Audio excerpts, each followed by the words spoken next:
नमस्कार. मुंबई 24च्या उलट तपासणी या कार्यक्रमात आपलं स्वागत आहे. आजचा नवा दिवस, नवा विषय. आजचा विषय थोडा वेगळा आहे. वेगळा म्हणजे आपल्या दैनंदिन जीवनातलाच आहे, पण थोडासा वेगळा या अर्थी की आपण नेहमी बातम्या बघतो. आमची माध्यमं तुमच्यापर्यंत बातम्या आणतात. त्या बातम्यांवरचं ॲनालिसिस पण तुम्हाला आम्ही कळवतो. पण हे सगळं करत असताना ही माध्यमं कुठेतरी वाहून गेलेली आहेत का? म्हणजेच ही माध्यमं राजकारणात कुठे लुडबुड करतायत का? किंवा राजकारणात आपली मतं लादतायत का? तर या सगळ्या विषयावर आपण चर्चा करणार आहोत. आपला विषय आहे राजकारणातील मीडियांची लुडबुड. अर्थात आपले पाहुणे भाऊ तोरसेकर, आपण त्यांच्याकडून या प्रश्नांची उत्तरं जाणून घेणार आहोत. तर मला भाऊ तुम्हाला पहिला प्रश्न असा विचारावासा वाटतो की ह्या म्हणजे मीडिया जो वास झाला आहे, प्रचंड चॅनल आलेले आहेत व TRPसाठी म्हणा किंवा आम्ही कसे वेगळे आहोत असं दाखवण्यासाठी म्हणा, मीडियाची कुठेतरी राजकारणात लुडबुड वाढते आहे का? गेल्या साधारण आपण 2 दशकामध्ये बघितलं तर 1990 नंतरच्या काळामध्ये एक करत खाजगी जी वाहिन्या आहेत, चॅनेल आहेत, त्यांना मान्यता मिळत गेली, परवानगी मिळत गेली आणि त्याचा विस्तार वाढत गेला. तंत्रज्ञानाच्या प्रगतीमुळे असं झालं की ह्या सगळ्या यंत्रणा स्वस्त होत गेल्या, अधिक सोप्या होत गेल्या, त्याचा विस्तार होत असतो आपोआप. दुसऱ्या बाजूला असं झालं की मुक्त अर्थव्यवस्था जी आली त्याने जो पैसा खेळता गेला, त्या खेळत्या पैशानंतर आणि मुक्त अर्थव्यवस्थेमुळे ज्याच्याकडे भांडवल आहे त्याला थोडंसं आपल्याला हवं तसं वागायची संधी मिळू लागली. आणि मग ती संधी मिळाल्यानंतर आपल्याला करायचं आहे ते करण्याचा मोकळीक हवी असेल तर सरकारी धोरणावर दबाव आणण्याची साधनं ही लोक गोळा करू लागले. भांडवलदार असतील, मोठमोठे कारखानदार असतील किंवा उद्योगपती असतील, तर त्यातून यांचं लक्ष माध्यमांकडे वळलं. साधारण 90पर्यंत तुम्ही बघाल तर मोठ्या प्रमाणावर औद्योगिक किंवा भांडवली गुंतवणूक माध्यमात नव्हती. ती 90 नंतरच्या काळात आली. मग पहिल्यांदा वर्तमानपत्रात होती, हळूहळू ती वाहिन्यांवर आली. आणि वाहिन्या आणि छापील जे माध्यम असतं, प्रिंट मीडिया आपण म्हणतो, त्याच्यात एक फरक असतो की वर्तमानपत्र तुम्हाला घेऊन वाचावं लागतं, विकत घ्यावं लागतं, वाचावं लागतं, बाकीची कामं ठेवून वाचायला लागतं. TV चं किंवा रेडिओचं जे माध्यम आहे त्याच्यासाठी तुम्हाला वेगळा वेळ काढायला लागत नाही. तुम्ही घर बसल्या इतर काही काम करत असताना, ऑफिसमध्ये असताना एका बाजूला तो TV चालू राहू शकतो आणि तुमच्या कानावर बातम्या पडत राहतात. आणि तिथून माध्यमांचा इतका झपाट्याने विस्तार झाला की त्या विस्तारातून भांडवलदारांच्या किंवा उद्योगपतींच्या एक लक्षात आलं की आपण जे काम सरकारकडून, सरकारी यंत्रणेकडून झटपट करून घेऊ शकत नसतो किंवा आपल्याला हवी असलेली जी धोरणं आहेत त्या धोरणातले बदल किंवा त्या असलेल्या धोरणातल्या अडचणी दूर करायच्या असतील तर जनमानसाचा दबाव आणला गेला पाहिजे. आणि तो जनमानसाचा दबाव आणायचा तर आपल्या स्वार्थाला किंवा हितसंबंधाला सोयीस्कर असलेलं लोकमत तयार करायचं. आणि मग त्याच्यासाठी या भांडवलदारांनी, उद्योगपतींनी वेगवेगळ्या प्रकारे माध्यमावर कब्जा केलेला आहे. त्याची सुरुवात हळूहळू झाली, आता ती मोठ्या प्रमाणावर झालेली आहे. कारण दिसायला तुम्हाला वेगवेगळे चॅनल असतील, तिथले संपादक वाटेल ती बडबड करत असतील, पण लक्षात ठेवा हे प्रत्येक चॅनेल किंवा त्यांची जी नेटवर्क आहेत, त्यांची जी वर्तमानपत्रं आहेत, हे त्यांच्या मालकाचे औद्योगिक आणि आर्थिक हितसंबंध पोचले जातील, जोडले जातील अशा रीतीने लोकमत घडवण्यासाठी बातम्या दिल्या जातात. त्यामुळे काही बातम्या लपवल्या जातात, काही बातम्यांना अतिरेकी प्रसिद्धी दिली जाते. आणि मग त्यातले जे काही बुद्धिमंत वगैरे वर्ग असतो त्याला प्रसिद्धीची थोडी हौस असते, त्यांना बोलवून एक प्रकारचे शो केले जातात. एक प्रकारचं मनोरंजनात्मक बातम्यांचं स्वरूप आलेलं आहे. आणि दुर्दैवाने गंभीररित्या समाजामध्ये काम करणारे ज्या सामाजिक संस्था किंवा चळवळी आहेत, राजकीय पक्ष किंवा चळवळी आहेत, संघटना आहेत, यांना देखील त्या प्रसिद्धीच्या मोहात ओढलं गेलं आहे. आणि त्यातून एकूणच सार्वजनिक जीवनामध्ये माध्यमांची, पत्रकारांची नको इतकी लुडबुड सुरू झाली आहे. त्यामुळे तुम्हाला माहिती, बातम्या किंवा त्याचं विश्लेषण देण्यापेक्षा आपापल्या कंपनीचे, मालकाचे हितसंबंध जपण्याकडे मीडियाचा कल आहे. आणि त्यातून मग ही सार्वजनिक लुडबुड सुरू झाली आहे. ज्यांनी चळवळी चालवायच्या, ज्यांनी राजकीय पक्ष चालवायचे, ज्यांनी त्या राजकीय पक्षाच्या कामातून समाजाची ध्येय धोरणं ठरवायची, हे सगळे त्या माध्यमांच्या लपेट्यात किंवा भोवऱ्यात सापडल्यासारखे झाले आहेत. आणि त्यामुळे कितीही काही म्हटलं तरी राजकारणच नव्हे तर सार्वजनिक जीवनाच्या धोरणात्मक भागामध्ये माध्यमाची मोठी लुडबुड सुरू झाली आहे, हे आपण म्हणू शकतो. आणि ती लुडबुड इतक्या टोकाला पोचली आहे की आता कायद्याची यंत्रणा कशी राबवावी, न्यायपालिका जी आहे त्याच्यात देखील माध्यमं लुडबुड करू लागली असं वाटायची पाळी आलेली आहे. भाऊ, तुम्ही आता म्हणाल की भांडवलदार म्हणजे जे मोठे भांडवलदार आहेत ते त्या पद्धतशीरपणे म्हणजे योजनाबद्धरित्या या सगळ्या ह्याच्यात आले, मीडियात आले, त्यांनी पैसे गुंतवले आणि आपल्याला हवं तसे धोरणं राबवली आणि जावीत म्हणून जनमानसाचा रेटा निर्माण करण्यासाठी चॅनलमध्ये त्यांनी पैसे टाकले किंवा माध्यमात पैसे टाकले. पण हा सगळा प्रकार हा मीडियाचा किंवा वर्तमानपत्राच्या तत्वाशी विसंगत आहे असं वाटत नाही का? आहे, नक्कीच विसंगत आहे. कारण मुळातच पत्रकारितेला चौथा स्तंभ किंवा फोर्थ इस्टेट म्हणतात. चौथा स्तंभ म्हणजे काय की जी शासन यंत्रणा असते, संविधानाने निर्माण केलेली त्रिसूत्री आहे. एका बाजूला सरकार असते, दुसऱ्या बाजूला संसद असते आणि तिसऱ्या बाजूला न्यायपालिका असते. यात सरकार जे काम करतं त्या सरकारचं उत्तरदायित्व हे संसदेला किंवा विधानमंडळाला, म्हणजे थोडक्यात आपण ज्याला जनतेचे प्रतिनिधी आहेत त्यांच्याशी ते जबाबदार आहेत. पण तरीही अशी ही शेवटी काय असतं, मुठभर माणसं असतात. विधानसभेमध्ये तुम्ही गेलात तर 150, 270 असे आमदार असतात. त्यांनी एखादा कायदा पास केला, एखाद्या घटनेच्या चौकटीत बसून केला तर त्याला कायदा म्हटलं जातं आणि त्यानुसार सरकार कारभार करत असतं, बाकीची शासन यंत्रणा चालत असते. पण या दोघांनी जर एकमेकाशी संगनमत केलं तर असे मुठभर लोक देशावर हुकुमशाही लादू शकतात. जनतेचा एकदा कौल मिळाल्यानंतर पुढे जनतेची मुस्कटदाबी करू शकतात. ती होऊ नये यासाठी तिसरा जो आधारस्तंभ आहे लोकशाहीचा त्याला न्यायपालिका म्हणतात. त्या न्यायपालिकेला यापासून वेगळं आणि स्वयंभू ठेवलेलं आहे की ज्याच्यावर सरकारचा अधिकार चालत नाही, ज्याच्यावर विधिमंडळाचा अधिकार चालत नाही. तर या दोघांची कामं घटनेशी सुसंगत आहेत की नाही हे तपासून बघण्याचं काम ही न्यायपालिका करत असते. म्हणून त्याला एक संसदीय लोकशाहीची त्रिसूत्री म्हणतात. या सगळ्या याच्या पलीकडे चौथा आधारस्तंभ म्हणून पत्रकारितेकडे बघितलं जातं, माध्यमांकडे बघितलं जातं.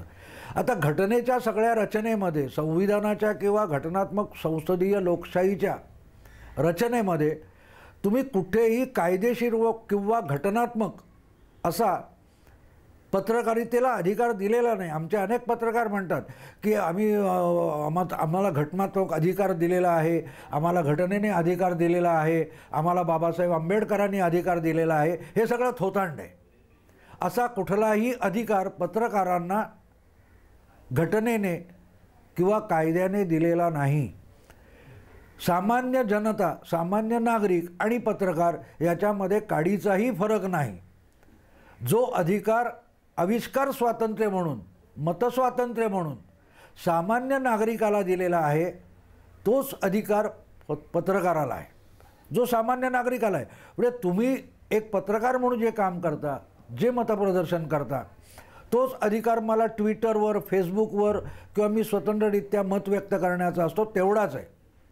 पण पत्रकारिता हे मत व्यक्त करण्यासाठीच निर्माण झालेली अशी एक व्यवस्था आहे आणि म्हणून तिला एक जनमान्यता आहे. घटनेचे काही कायद्याचे काही संकेत आहेत आणि त्यानुसार हा पत्रकारितेचा अधिकार मिळालेला आहे. तो सामान्य नागरिकाला आहे.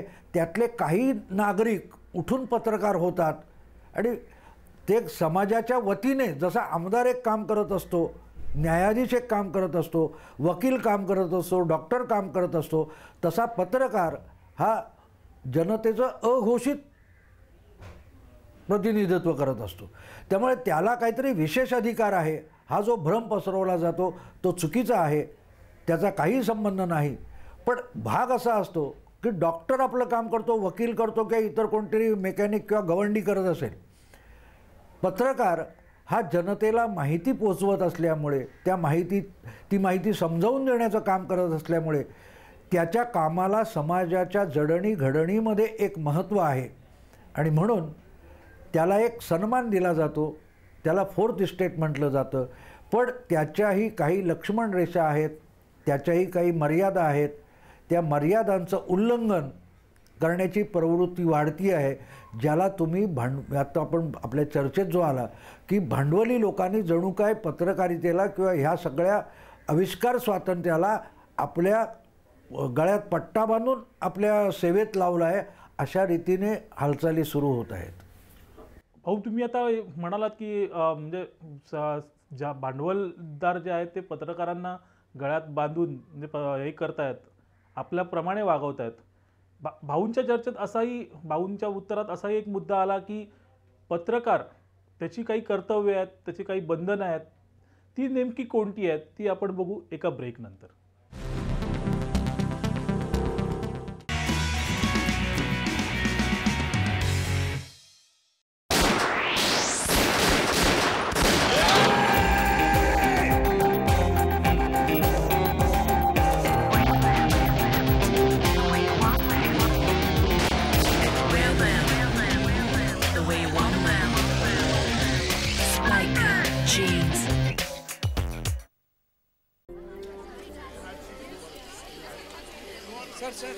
क्या आप जानते हैं कि आजकल गहने की कीमत सेल्समैन ही क्यों बताता है, सोने पे क्यों नहीं लिखा होता? पता नहीं सर. कई ज्वेलर्स तो अपने इश्तिहारों और एडवर्ट्स में मेकिंग चार्जेस भी लिख देते हैं, लेकिन मजाल है कि सोने का दाम लिखे हैं. साबुन और चीनी के दाम तो सामने दिखते हैं, लेकिन गहनों पे दाम नहीं लिखा होता. क्यों मालूम? क्योंकि अगर गहनों पे लिख दिया जाएगा तो कीमत बढ़ाने घटाने की गुंजाइश कहां बचती है. इस आंदोलन की गूंज हर शहर, हर गांव, हर घर तक पहुंचनी चाहिए, ताकि हम सभी को सबसे शुद्ध सोना सही दाम पर मिले. Thank you. My Gold, My Right, a movement initiated by Kalyan Jewelers.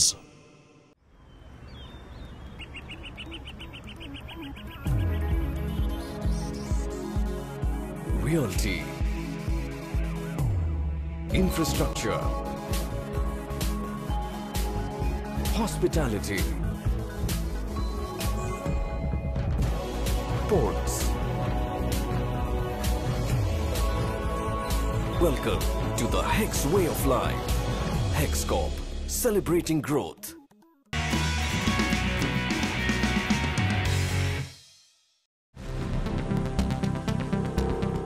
नमस्कार. ब्रेक नंतर उलट तपासणीमध्ये पुन्हा आपलं स्वागत. आपण चर्चा करतो आहोत भाऊ तोरसेकर यांच्याशी.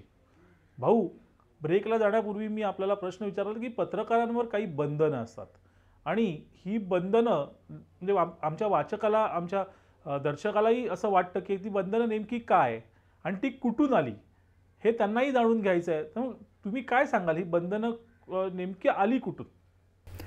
नाही, तुम्ही बारकाईने, आता मला असं वाटत नाही की दर्शक जो बघणार आहे, सामान्य नागरिक किंवा वर्तमानपत्राचा वाचक आहे, तो आता खूप चोखंदळ झाला आहे, त्याला वाचून कळतं. तुम्ही जर सामान्य लोकांच्या रिॲक्शन बघितल्या, प्रतिक्रिया बघितल्या, तर त्यांनाही कळतं कुठलं वर्तमानपत्र कुठल्या पक्षाच्या बाजूने पक्षपाती आहे.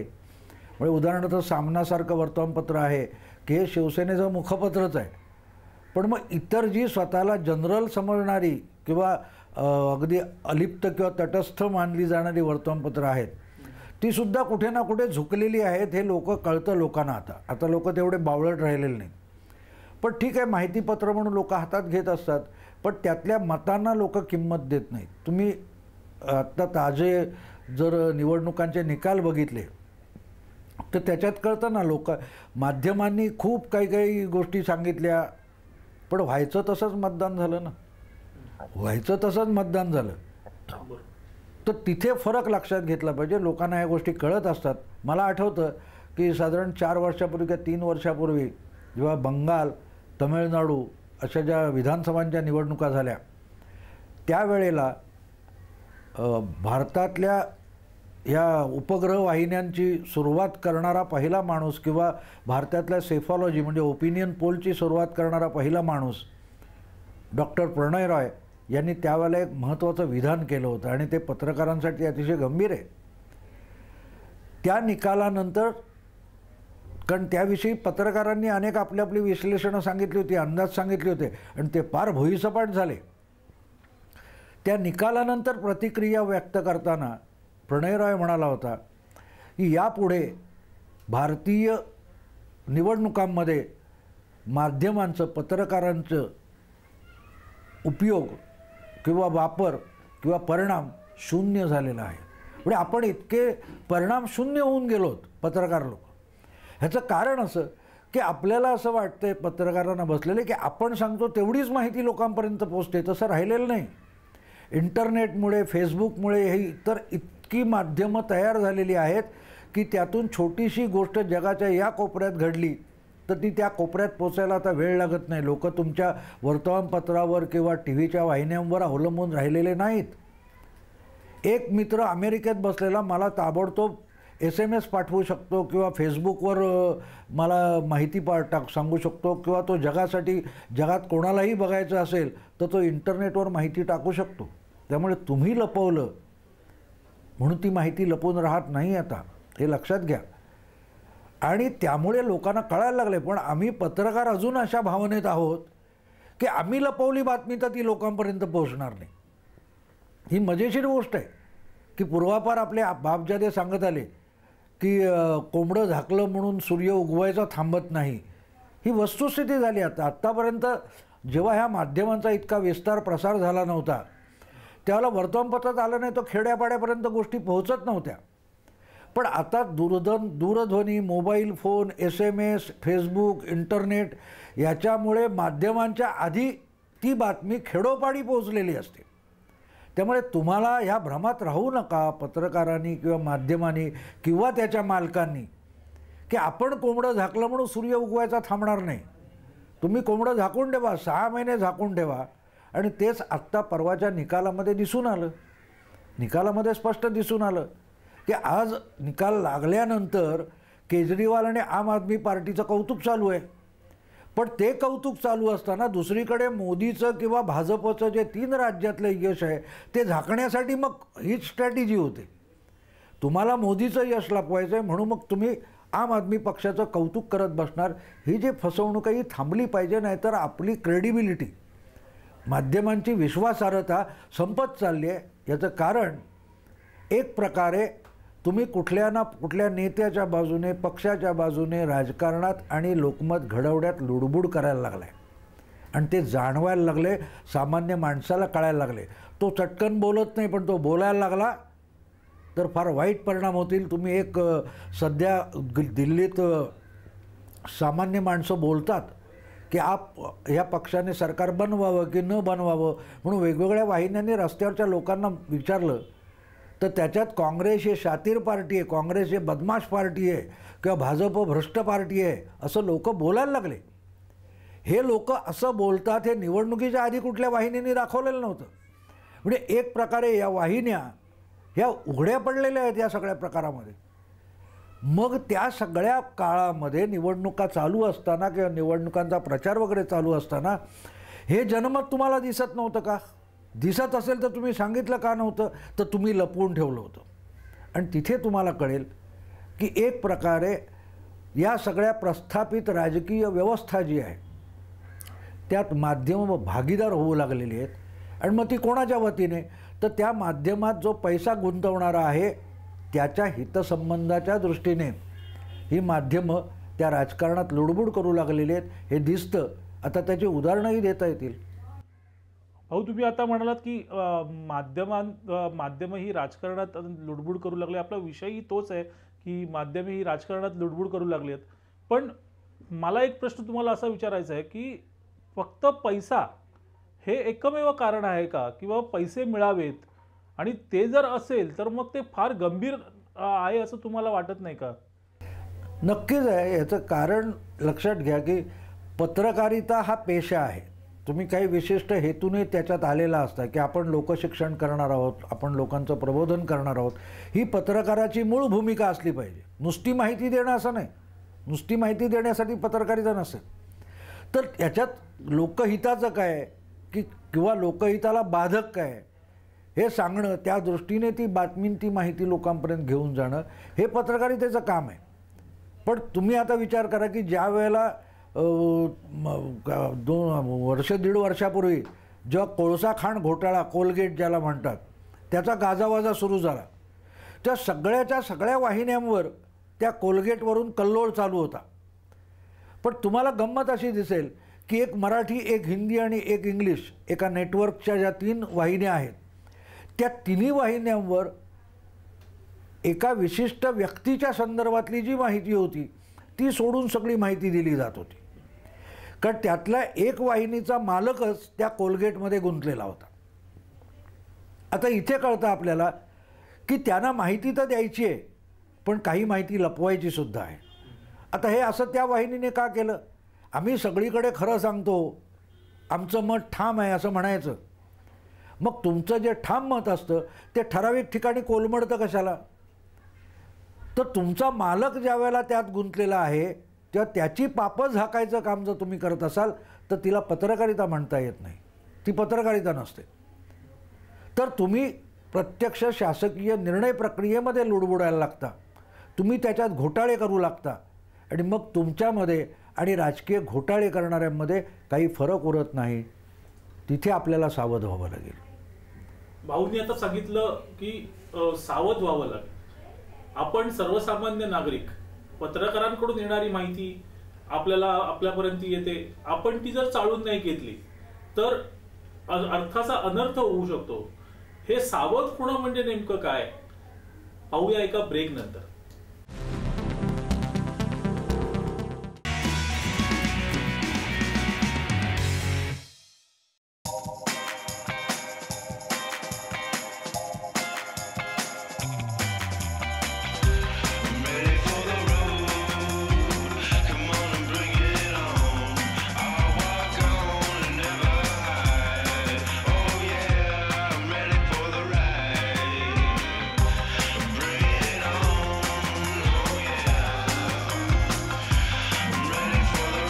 Spiker Deers for men and women.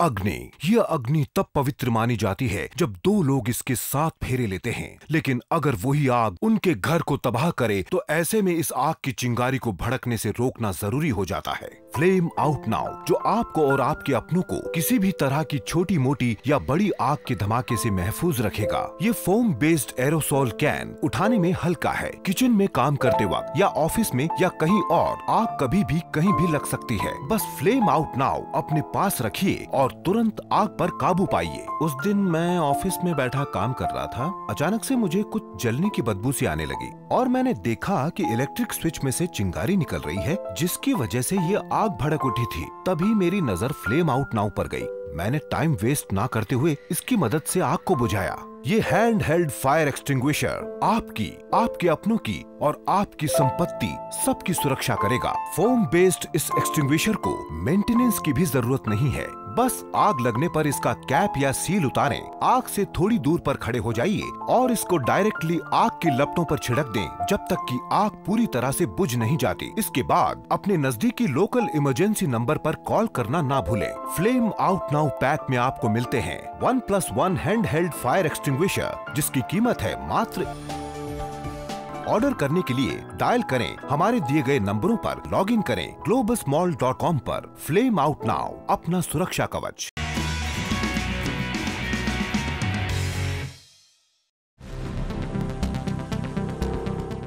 नमस्कार. ब्रेक नंतर पुन्हा आपलं स्वागत. आपण पाहतात उलट तपासणी. उलट तपासणीचा विषय फार गंभीर. आतापर्यंत त्याच्यात झालेल्या चर्चेत तुम्हाला ते लक्षात आलं असेल. हा विषय इतर कुठल्याही वाहिन्या घेणार नाही, तो फक्त मुंबई 24वर. भाऊंशी चर्चा करतो. भाऊ, पुढचा प्रश्न असा आहे की तुम्ही आता म्हणाल की मीडियाची राजकारणात लुडबुड सुरू आहे. आम्हाला उदाहरण तुम्ही सांगू शकाल का, की बाबा काय काय उदाहरणं आहेत याची? अनेक उदाहरणं आहेत. आता मध्ये आपल्याकडे तुम्हाला आठवत असेल 2-3 वर्षापूर्वी दक्षता आयोगाने 2G स्कॅम म्हणजे 2G स्पेक्ट्रम घोटाळा जो बाहेर काढला, 2.25 लाख कोटीचा घोटाळा, त्याची जेव्हा तपास आणि ओरडाओरडा सुरू झाला, त्याच्यातून मग अनेक कंपन्या, त्या सगळ्यांचे घोळ, राजकारण्यांचे घोळ आले. त्याच्यात तो ए राजा नावाचा मंत्री होता, त्याला अटक झाली. तो सगळा विषय बाजूला ठेवा, ते राजकारणी आहेत, त्यांनी काय करावं. पण आम्ही ज्या वेळेला ह्या सगळ्यांना आरोपीच्या पिंजऱ्यात उभे करत असतो, माध्यमं किंवा पत्रकार, आमचेही लोक त्याच्यात होते. त्यावेळेला इंडिया टुडे ग्रुपचे प्रमुख संपादक असलेले प्रभू चावला किंवा NDTV हे जे नेटवर्क आहे त्याच्या राजकीय संपादक बरखा दत्त, हिंदुस्तान टाइम्सचे वीर संघवी, हे लोक त्यात गुंतलेले आढळलेले आहेत.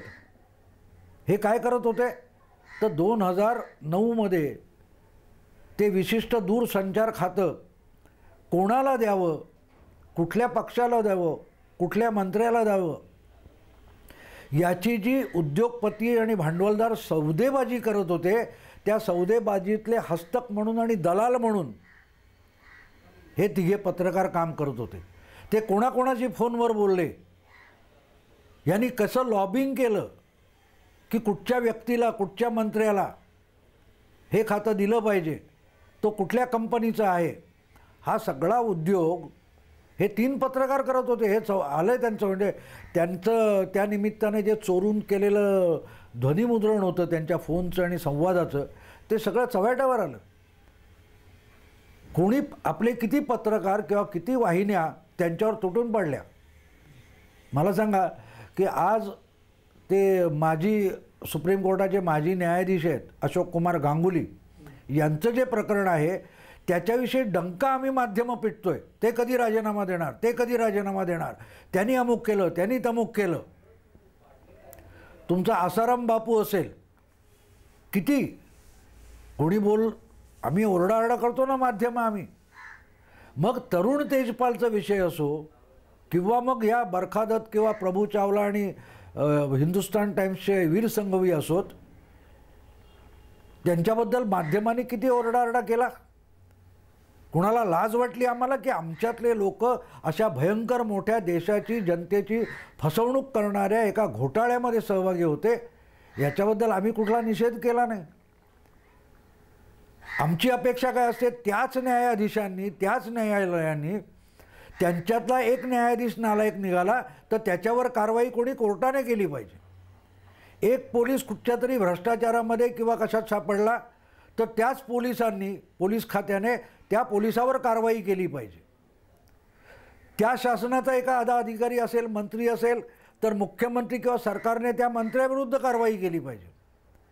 आमच्यातला जेव्हा एखादा पत्रकार असा लुडबुडणारा, घोटाळे करणारा असतो तर त्याच्यावर आम्ही कुठली कारवाई करतो. आज त्याच बरखा दत्त मोठ्या उजळ माथ्याने त्या टीव्हीच्या कॅमेऱ्यासमोर बसून इतरांना त्यांच्या भ्रष्टाचाराबद्दल जाब विचारत असतात. स्वतः प्रभू चावला असतील, वीर संघवी असतील, यांना या गोष्टीची लाज वाटत नाही. स्वतः वीर संघवी यांनी तर कबूल केलं, लेख लिहून कबूल केलं की मी असं असं केलं आणि हे चुकीचं होतं, पाप होतं. म्हणजे जसं तरुण तेजपालने त्या मुलीची माफी मागताना आपल्याकडून चूक झाली बाई मला माफ कर असं म्हटलं, त्याच्यासाठी तो आज तुरुंगात आहे.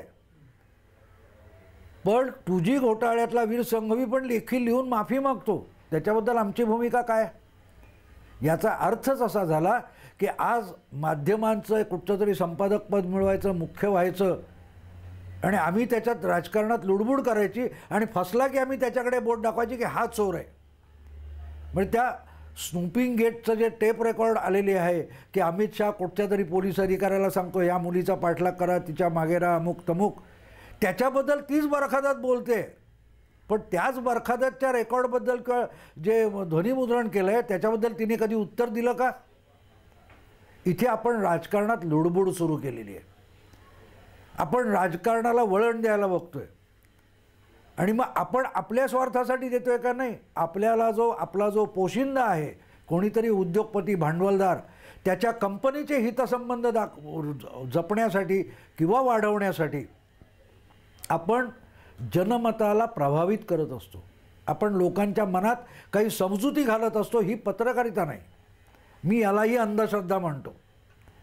पत्रकारसुद्धा वेगवेगळ्या समजुती गैरसमज निर्माण करतात, सामान्य माणसाची दिशाभूल करतात. याला लुडबुड म्हणतात.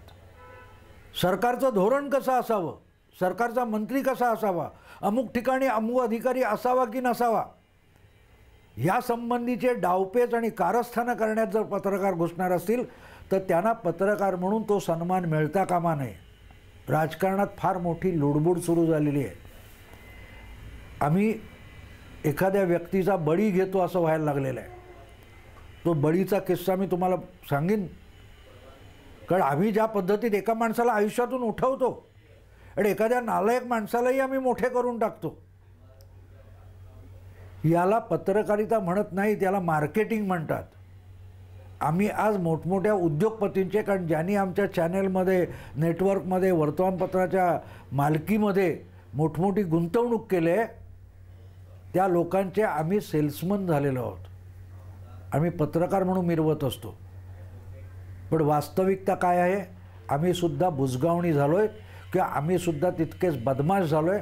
पत्रकारिता ही नको तितकी सार्वजनिक आयुष्यात आणि शासन व्यवस्थेमध्ये, राजकारणामध्ये लुडबुड करू लागली. त्याचे ठळक पुरावे आहेत. ही मान्यवर नामं मी तुम्हाला सांगितली. मग ते गल्लीच्या खालच्या गावाच्या पातळीवर, तालुक्याच्या पातळीवर पण येऊन पोचलेलं आहे. आणि त्यामुळे हा विषय हा गंभीरपणे घ्यायला लागेल, कारण तुमच्यात आणि मग राजकारणात आणि मग भ्रष्टाचारामध्ये कुठलाही फरक उरत नाही. भाऊ स्वतः एक पत्रकार आहेत आणि भाऊने एक मोठा आरोप केला आहे की पत्रकार हा भ्रष्ट झाला आहे. आपल्यात लोकांवर असा आरोप करणं, म्हणजे आतापर्यंत तुम्ही कुठे ऐकलं नाही, बघितलं नाही बघितलं, पण इकडे चर्चेत मात्र भाऊने हा खळबळजनक आरोप केला आहे. ह्याचं नेमकं कारण काय आहे जाणून घेऊया एका ब्रेक नंतर.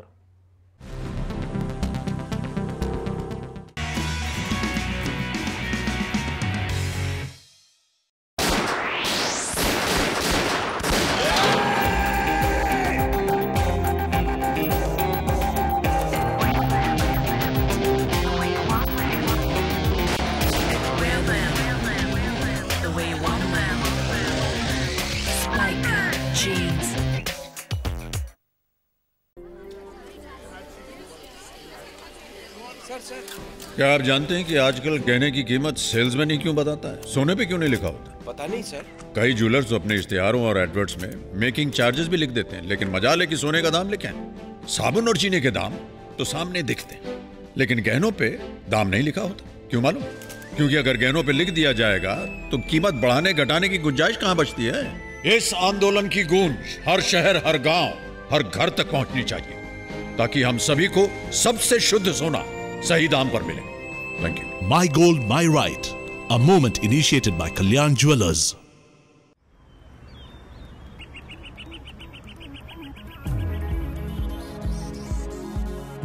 Realty,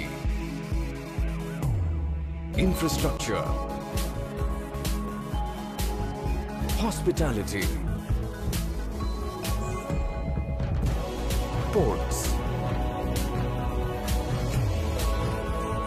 Welcome to the Hex way of life. Hex Corp, celebrating growth.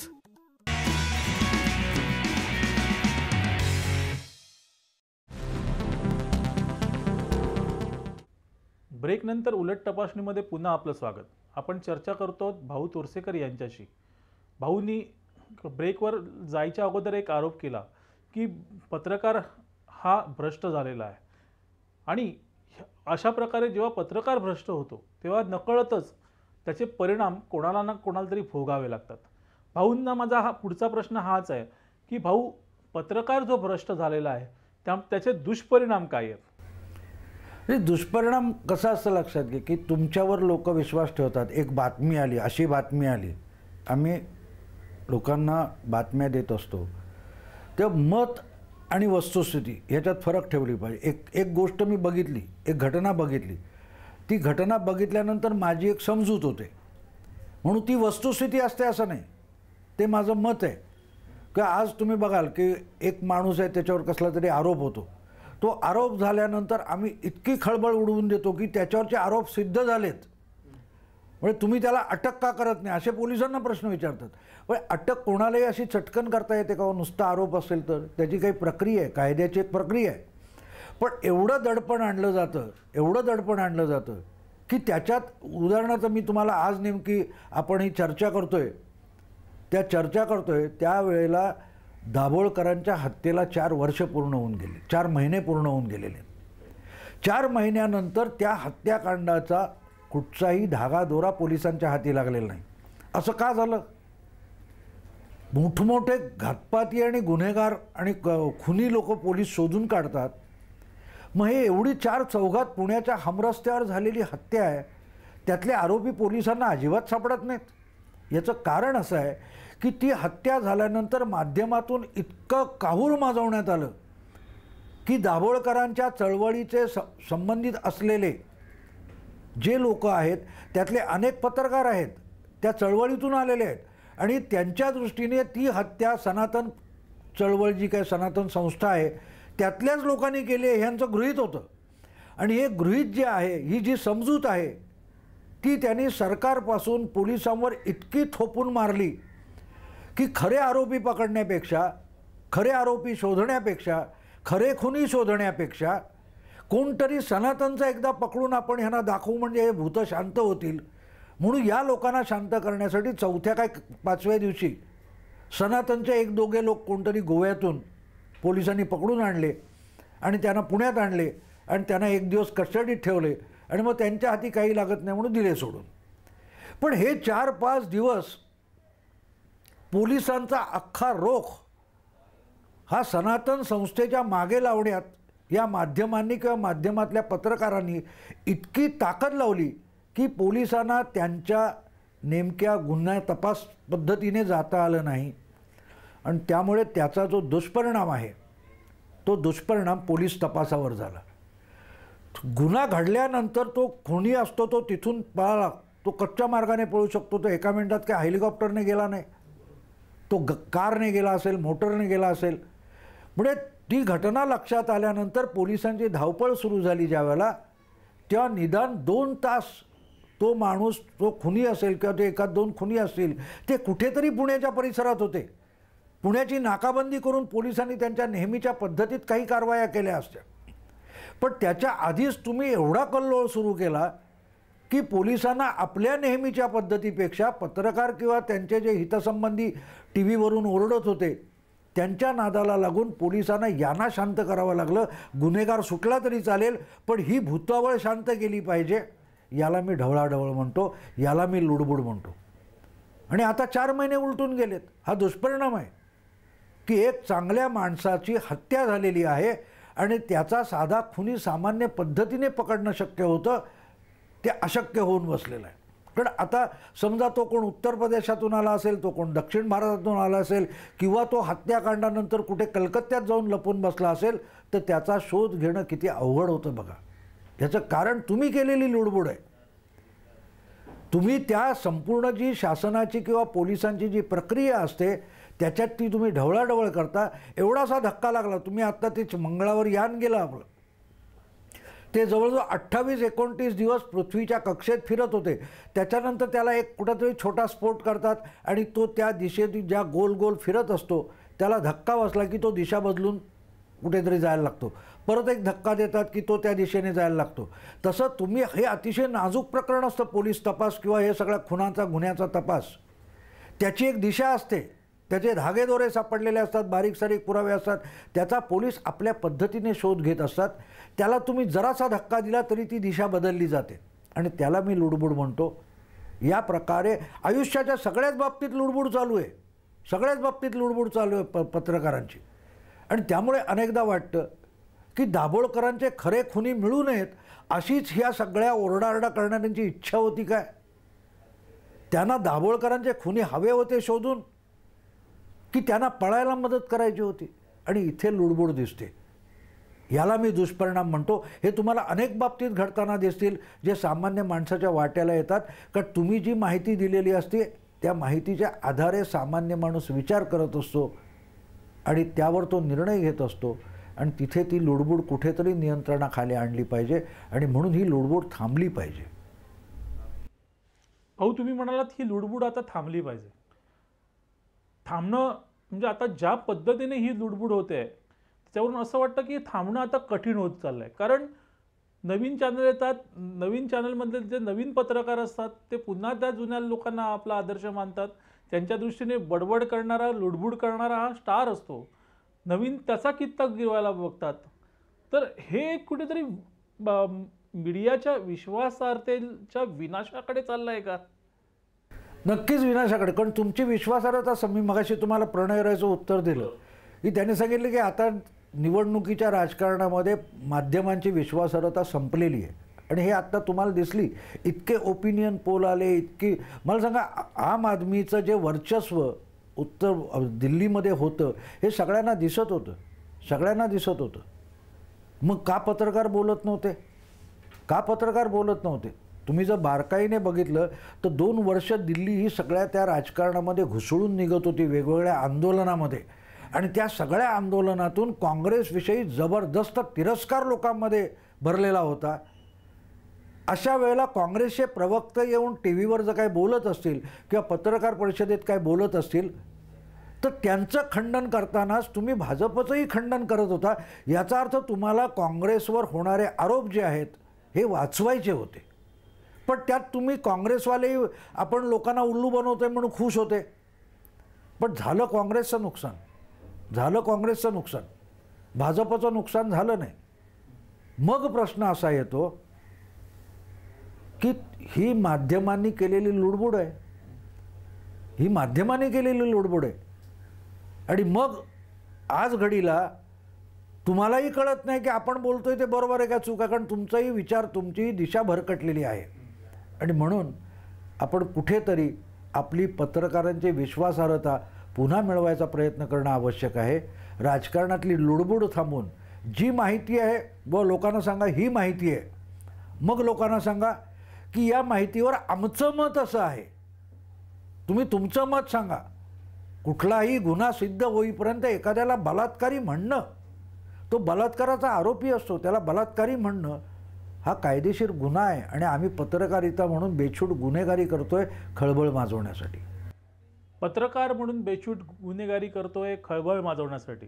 भाऊंचं विधान तितकंच खळबळजनक आहे. ते नेमकं काय आहे आणि कशामुळे त्यांनी हे विधान केलं पाहूया एका ब्रेक नंतर. पाहत राहा मुंबई 24.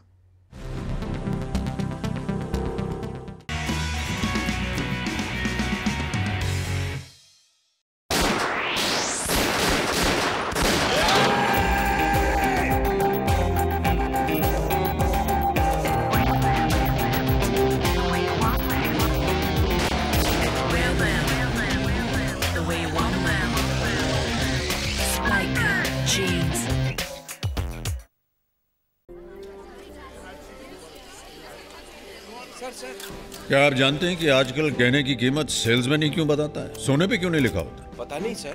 कई ज्वेलर्स तो अपने इश्तिहारों और एडवर्ट्स में मेकिंग चार्जेस भी लिख देते हैं, लेकिन मजाल है कि सोने का दाम लिखे हैं. साबुन और चीनी के दाम तो सामने दिखते हैं, लेकिन गहनों पे दाम नहीं लिखा होता. क्यों मालूम? क्योंकि अगर गहनों पे लिख दिया जाएगा तो कीमत बढ़ाने घटाने की गुंजाइश कहां बचती है. इस आंदोलन की गूंज हर शहर, हर गांव, हर घर तक पहुंचनी चाहिए, ताकि हम सभी को सबसे शुद्ध सोना सही दाम पर मिले. Thank you. My Gold, My Right, a movement initiated by Kalyan Jewellers.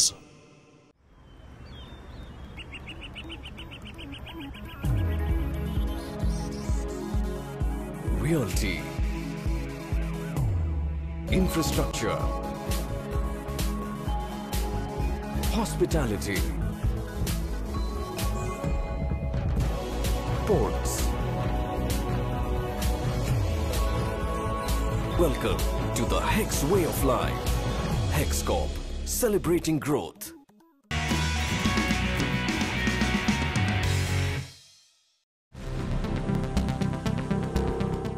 नमस्कार. ब्रेक नंतर पुन्हा आपलं स्वागत. आपण चर्चा करतो भाऊ तोरसेकर यांच्याशी. भाऊ, तुम्ही मगाशी काही उदाहरणं दिलीत मीडियाच्या राजकारणातल्या लुडबुडीतली. त्यामधलं तुम्ही म्हणालात की काँग्रेससाठी मीडियाने लुडबुड केली, त्याचा मोठा फटका दिल्लीत काँग्रेसला बसला. तर अशा मीडियाच्या लुडबुडीची काही उदाहरणं अजून आहेत का? नाही, मोठं ठळक उदाहरण मी तुम्हाला देईन ना. गेल्या वर्षी म्हणजे त्याला आता 11 महिने झाले, 14 जानेवारीला जयपूरला काँग्रेसचं चिंतन शिबिर झालं होतं. त्याच्यामध्ये राहुल गांधींना अधिकृतरित्या पक्षाचे उपाध्यक्ष म्हणून करण्यात आले. त्याच्यासाठी उपाध्यक्ष पद निर्माण करण्यात आलं. तिथे राहुल गांधींनी एक प्रदीर्घ भाषण केलं. त्या भाषणाचं कौतुक काँग्रेसच्या लोकांनी करणं ठीक होतं, त्याबद्दल काही तक्रार नाही. पण माध्यमातल्या मोठमोठ्या त्याच्यात तुमची मगाशी मी सांगितली ती बरखा दत्त आली, पल्लवी घोष आली, सागरिका घोष आली, की अशा लोकांनी एवढं कौतुक केलं की बाप रे, आता काय राहुल गांधी प्रचंड चमत्कारच घडवणार. आणि त्याचं एवढं कौतुक, ते कौतुक करण्यासाठी त्याच्या तुलनेमध्ये या लोकांनी मोदींच्या कुठच्या भाषणाची टिंगलही केली. हे सगळं ठीक असतो. आता हे सगळं झाल्यानंतर काय होतं, तेच बघणारे जे असतात तोंडपुजे पत्रकार जर असे तोंडपुजे झाले तर सामान्य माणूस फसत नाही. कारण सामान्य माणूस हा व्यवहारी जीवन जगत असतो. तो तुमचं सगळं ऐकतो आणि मनात म्हणतो हा फार बेअक्कल आहे, मला त्याला वाटतं का तो शहाणा आहे का, मी अशा गोष्टीने फसणार नाही. पण आपलंच कौतुक ऐकणारे जे नेते असतात त्यांची मोठी फसवणूक होते. माध्यमातल्या राहुल गांधींच्या अशा कौतुकाने खुद्द राहुल गांधी सुखावले होते, काँग्रेसवालेही सुखावले होते. त्यांना वाटत होतं की ह्या असल्या माध्यमातल्या थापांनी आणि भाटगिरीने सामान्य जनता फसलेली आहे, त्यामुळे आपण सगळ्या निवडणुका जिंकत जाऊ. आणि म्हणून 8 डिसेंबरपर्यंत हे लोक गाफील होते. तुम्ही कर्नाटकातल्या निवडणुका बघितल्यात तर कर्नाटकामध्ये भाजपामध्ये दुफळी झाली होती. त्याचा फायदा म्हणून काँग्रेस अधिक जिंकू शकली जागा. पण येदियुरप्पा आणि BJPला मिळालेली मतं जर एकत्र केली तर काँग्रेसचं यश थोडंसुद्धा लक्षणीय नव्हतं. म्हणजे जर येदियुरप्पाशी भाजपाने तडजोड केली असती तर काँग्रेसला इतक्या जागा जिंकता आल्या नसत्या. पण मग तिथे त्यांच्या दुफळीचा, भाजपाने केलेल्या आत्महत्येचा लाभ काँग्रेसला मिळाला. तर तिथे राहुल गांधींनी 1 महिना कसा बस्तान मारलं होतं, तंबू ठोकला होता आणि त्यामुळे काँग्रेसला किती मोठं यश मिळवलं हे सगळं माध्यमं सांगत बसली. आणि त्यामुळे खुद्द राहुल गांधी गाफील राहिले, सामान्य जनता गाफील राहिली नाही. सामान्य जनता उरलेल्या राज्यात काय करायचं ते करून गेली. आणि आता इतका दणका बसल्यानंतर काँग्रेसला आत्मपरीक्षण करायची वेळ आली आहे. ह्याच माध्यमांच्या असल्या बडबडीमुळे काँग्रेसचे जे प्रवक्ते आहेत ते आम आदमी पक्षाला किडा मकोडा समजत होते. आणि आज त्यांचेच राहुल गांधी म्हणतात की आम्हाला आम आदमीपासून काहीतरी शिकलं पाहिजे. म्हणजे ह्या पद्धतीत राहुल गांधीला तोंडघशी कोणी पाडलं? त्यांची भाटगिरी करणाऱ्या पत्रकारांनी पाडलेलं आहे. आणि ही जी राजकारणातली लुडबुड आहे, तुमची मतं ही तुम्ही जनतेच्या माथी मारायचा प्रयत्न करता आणि तीच वस्तुस्थिती भासवायचा प्रयत्न करता. तिथे नुसती जनतेची तर फसवत होत नाही, फसगत होते. तर तुम्ही ज्यांच्या वतीनेही दिशाभूल करता त्यांचं नुकसान होतं. आणि त्याबरोबरच दुसरीकडे पत्रकारितेची विश्वासार्हता कमी होते. पत्रकारितेचं एक पेशा म्हणून त्याची विश्वासार्हता संपत चालली आहे. आणि म्हणून ही राजकारणातली किंवा एकूणच सगळ्या क्षेत्रातली लुडबुड थांबली पाहिजे. आणि ती जनतेच्या हितापेक्षाही पत्रकारितेच्या हितासाठी थांबली पाहिजे असं मला वाटतं. जनतेच्या हितापेक्षा पत्रकारितेच्या हितासाठी ही लुडबुड थांबली पाहिजे असं म्हणतायत भाऊ. पण भाऊ, तुम्हाला असं वाटत नाही का की ही जी लुडबुड आहे तर ती लुडबुड थांबण्यापेक्षा आगामी काळात अधिक वाढत जाईल? कारण स्पर्धा वाढल्यात, सबसे तेजसाठी प्रत्येकजण धावतोय, आम्ही काहीतरी वेगळं, आमच्यासाठी आम्ही काहीतरी वेगळं करतोय हे दाखवतोय. आणि त्याचबरोबर जो मोठा खर्च ह्या वाहिन्यांमधून होतोय, मग तो काढायचा कुठून? जे उच्चपदस्थ लोक आहेत तिकडे, त्यांच्या पुढे हा मोठा प्रश्न आहे. पुन्हा ह्यांना काहीतरी नवीन हे करायचं आहे. तर ही लुडबुड थांबण्यापेक्षा आगामी काळात वाढेल असं तुम्हाला नाही वाटत का? ती वाढणार हे उघड आहे. याचं कारण असं आहे की ज्यांचा पत्रकारितेशी काहीही संबंध नाही, ज्यांना जनहित किंवा लोकप्रबोधन याच्याशी काही कर्तव्य नाही, अशी माणसं जेव्हा करोडो रुपये माध्यमामध्ये ओततायत तेव्हा ते त्यांचे हेतू साध्य करायला इथे आलेले आहेत. त्यांना काय पत्रकारितेचं आविष्कार स्वातंत्र्य किंवा प्रबोधन याच्याशी काही कर्तव्य नाही आहे. त्यांना त्यांचे स्वार्थ आणि आर्थिक हेतू साधायचे आहेत. प्रश्न असा आहे की या व्यवसायात काम करू इच्छिणारे जे बुद्धिमंत आहेत त्यांनी आपली बुद्धी किती गहाण टाकायची, कोणासमोर गहाण टाकायची हे ठरवावं लागेल. दुर्दैवाने त्याचा आपल्याला ताळतंत्र सुटलेला आहे. आपण अधिकाधिक पगार, अधिकाधिक साधन सुविधा, अधिक मिळणारे लाभ याच्या मागे इतके पळत सुटलो आहे की आपल्याला कर्तव्याचा विसर पडलेला आहे.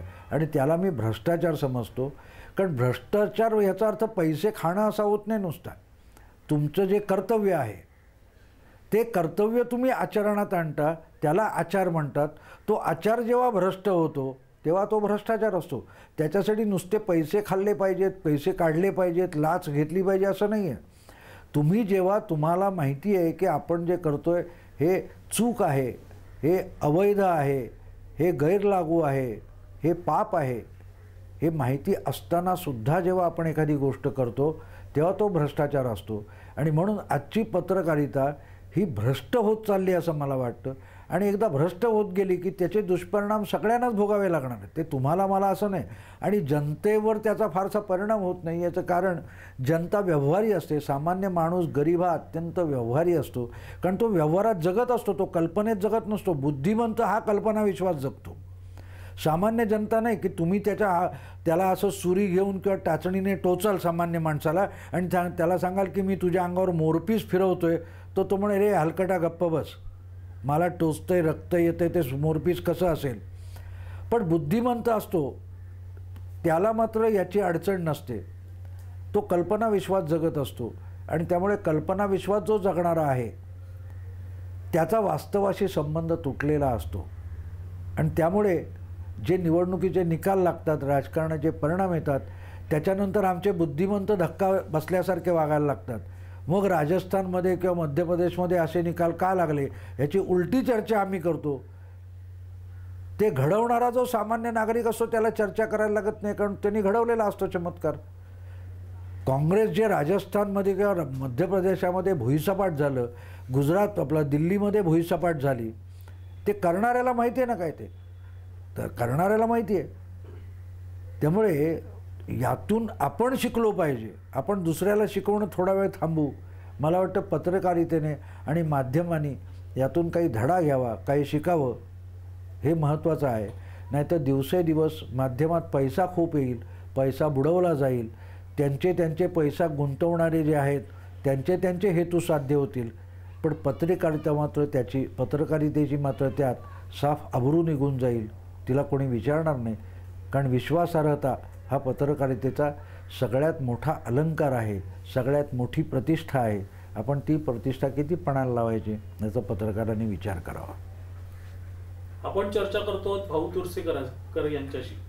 भाऊंनी सांगितलं राजकारणातील मीडियाची लुडबुड ही कशी वाढते आणि तिला दिवसेंदिवस व्यापक स्वरूप कसं येत आहे आणि त्यामुळे एकंदरीत पत्रकारिता, सर्वसामान्य जीवन आणि इतर अनेक गोष्टी या दुर्लभ कशा होत चालल्यात. तर हे होती आजची उलट तपासणी.